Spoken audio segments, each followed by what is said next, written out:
next, we have Natalia Arbulu. I hope I pronounced that right. Yes. Introducing Vivid.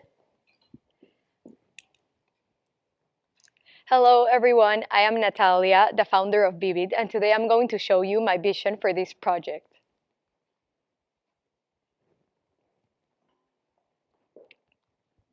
Look at this beautiful painting. Now stare at it for a few moments more. If you are truly interested in this piece, wouldn't you want the option to simply go ahead and buy it? And wouldn't you want to learn who the artist is, where the artwork is from, or even what the painting means or what is the story behind it? As we all know, there is a story behind every piece of art. So now, we would like to tell you a little bit of ours. I would have never imagined that my school trip to Cusco on my senior year of high school would end up being such an eye opening experience. I encountered talented artists everywhere and found myself in awe but equally heartbroken, as it was then and there that I realized that while Latin American artists might not lack talent, they definitely do lack resources and exposure. It was then and there that my idea for this project was born.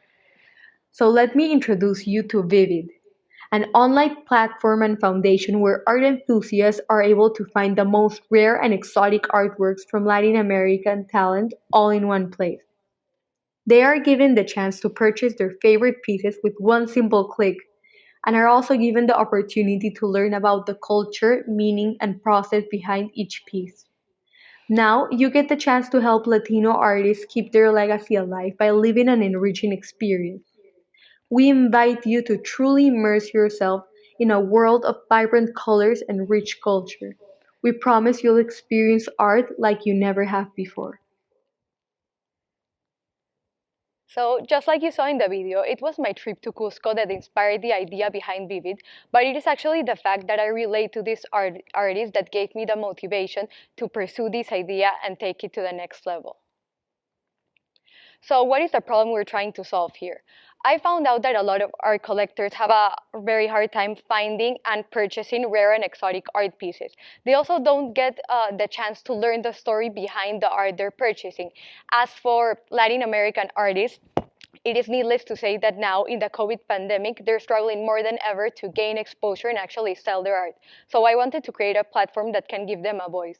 I think Vivid is a solution for both of these groups' problems, and it is actually one of the things I like most about this company. It is that it is offering a solution not to one demographic, but two.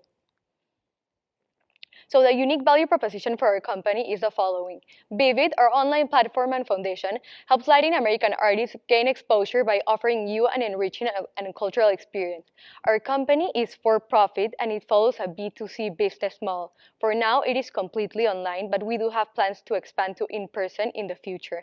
We have no preset prices for the artwork we're going to be offering in our online shop, but we do have an idea of what we're going to charge for the convention fee. The prices will range from $150 to $250, depending on the date that you register for the event. As for our products, of course, we have our website, which is our online platform.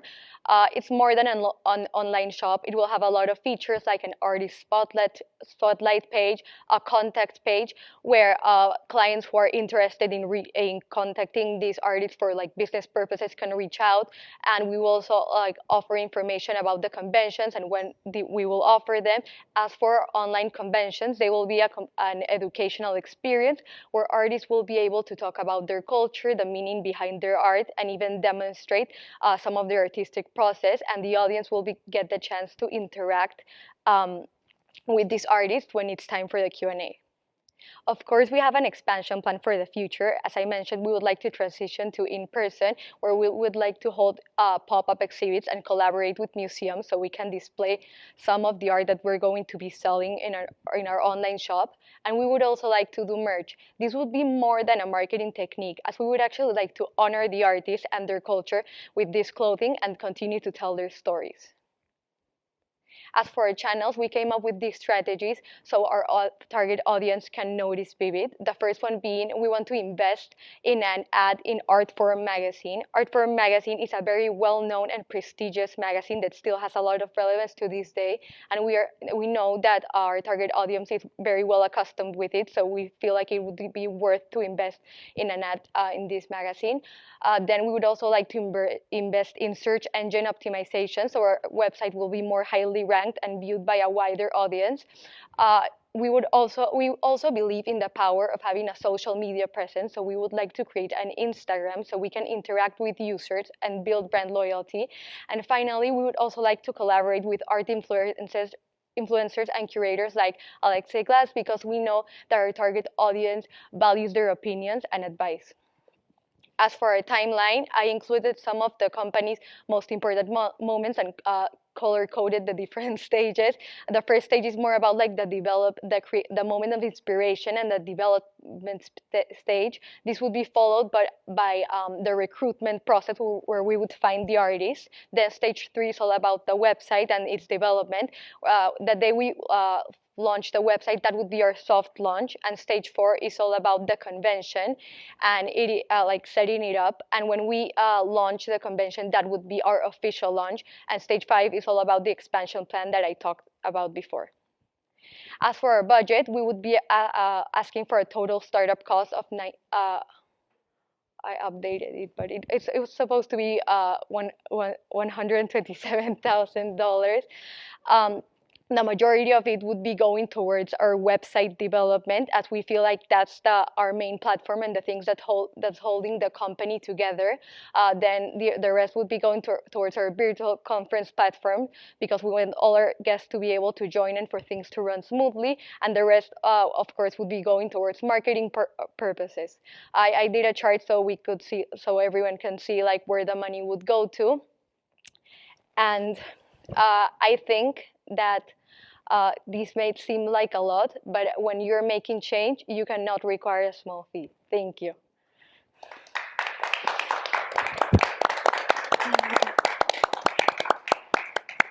Thank you so much, Natalia. We really love the passion that you have for this project. And you Thank do, you. Natalia. Yeah. Thank you so much. Let's start with Bhamathi.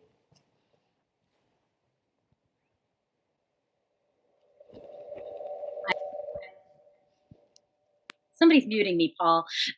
Just joking. I love your passion too. And I admire how well you've thought it through. I think that you can't present everything. So forgive me if what I'm asking you is stuff that you've already thought through, but let me throw some thoughts out there. Thing one, I did not understand what the virtual conference was. So by the way, beautifully done, gorgeous presentation. I don't even want to forget to say that. That's really important. Top of my mind, I let it go. I wasn't clear what the conference was for, and it's a fair bit of money if you're having the artists attend it. Gosh, I mean, for a small artist from Cusco, I think $250 is probably not even in the works, right? So just want to find out more at some point or another about your pricing and have you sort of clarify that for the conference and what's the conference really meant to achieve. So thing two, you got $100,000 budget, which is, as you say, considerable, and you're dreaming big. Love the dreaming big part, right?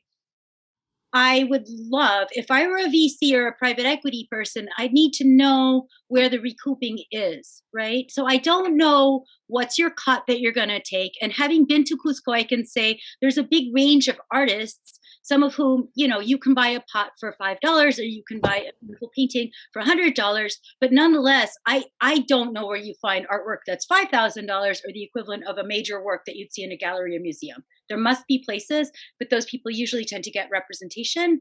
I don't know if those are the artists that you're trying to get, but if you're trying to get those types of returns, you got to convince me that you're going to get those returns or that you're going to do so much volume that you'll be able to recoup your costs. So pricing wise, I was a little bit not clear that you sort of have like a big outlay in art form, a very glossy, shiny magazine with a 5K starting ask is a lot. You're competing with pretty high-end artworks, and you're also competing in a pretty noisy space. I am not going to waste our time on the intellectual property issues because you've heard more than enough about that from me in class already.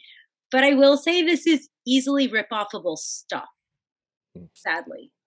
And I would think really long and hard about your images being scraped from your Instagram page and the stuff that you have turning up in 10,000 villages, or maybe not. I don't want to call out companies that are ethical or not ethical, but Urban Outfitters, whomever, you're going to run that risk. So again, if what you're trying to sell is unique artworks, how are you going to protect those? How are you going to protect your clients who probably don't have the resources to protect themselves? And how are you going to protect your customers who buy something that they think is beautiful and original and unique, and then they see 10 of them in the store at $5 a pop? So I think those are just things that you really have to think about as you're building this out, because it's a great venture and a great project. The last thing I'll just say is, in terms of payments, you're going to want to think about how those payments happen. Are you going to take, PayPal or whatever else? But do you want the payments to go directly to the artists?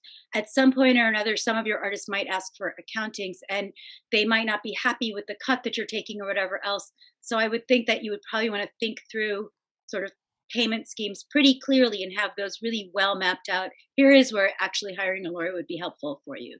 Right. So I thought it was a wonderful, wonderful idea. You've already put tons into the execution. It's there. It needs some refining, and it needs some and you need to think through the numbers, I think, in this one. And one last tiny thing is, just linguistically, I would steer clear of using the word exotic. It has a lot of overtones to people now that I think it's like using the word oriental, not quite so acceptable anymore. So just an FYI on that one. Rare, gorgeous, unique Latin American art, love all that. That's incredibly compelling already. Okay, thanks. Okay, thank you. I don't know if I agree with that. I don't get that exotic. I think exotic animals, or I don't know. But you should obviously test it with your audience, right? That's what we're saying. Sharon. Like, words matter. More food for thought, Natalia. There. Yes, thank you. But all these things that Bamati are saying, they apply to anyone in your situation. And that's the tough part about startups, is trying to understand how you can get past these very real issues. Michael, I know you have a large collection of art, lots of it coming from south of the border. So. Yes, one great presentation, and your passion comes through. A lot of the things that were said, I'm aligned with, but I also think that there are business models that are similar, that are in the world, that are working, that you could learn from. Think platforms like Artsy, that actually represents galleries, but you're talking about a relationship that's directly with the artists. So that's slightly different. I also think that within I think the Latin American art movement has never been stronger in terms of there actually being a market for it. And I probably am aligned that getting access to it is not easy. But I do think that there needs to be a curatorial approach. I don't think that this can be anyone who's an artist, because then we become craft. We don't become kind of art. And I think that it kind of lowers the value of what you're doing. So I think, figuring out kind of the point of view of the vision, and what kind of artists, and maybe that's based on the market, and price points are super relevant, in terms of, if you're not selling things that are $5,000 to $10,000 plus, then an ad in Art Forum is really the wrong audience, because Art Forum is about super high collectors, and I think that that's a little bit more about understanding your audience, right? Like, what price point is right for them, and where are they going to look for their art or design inspiration?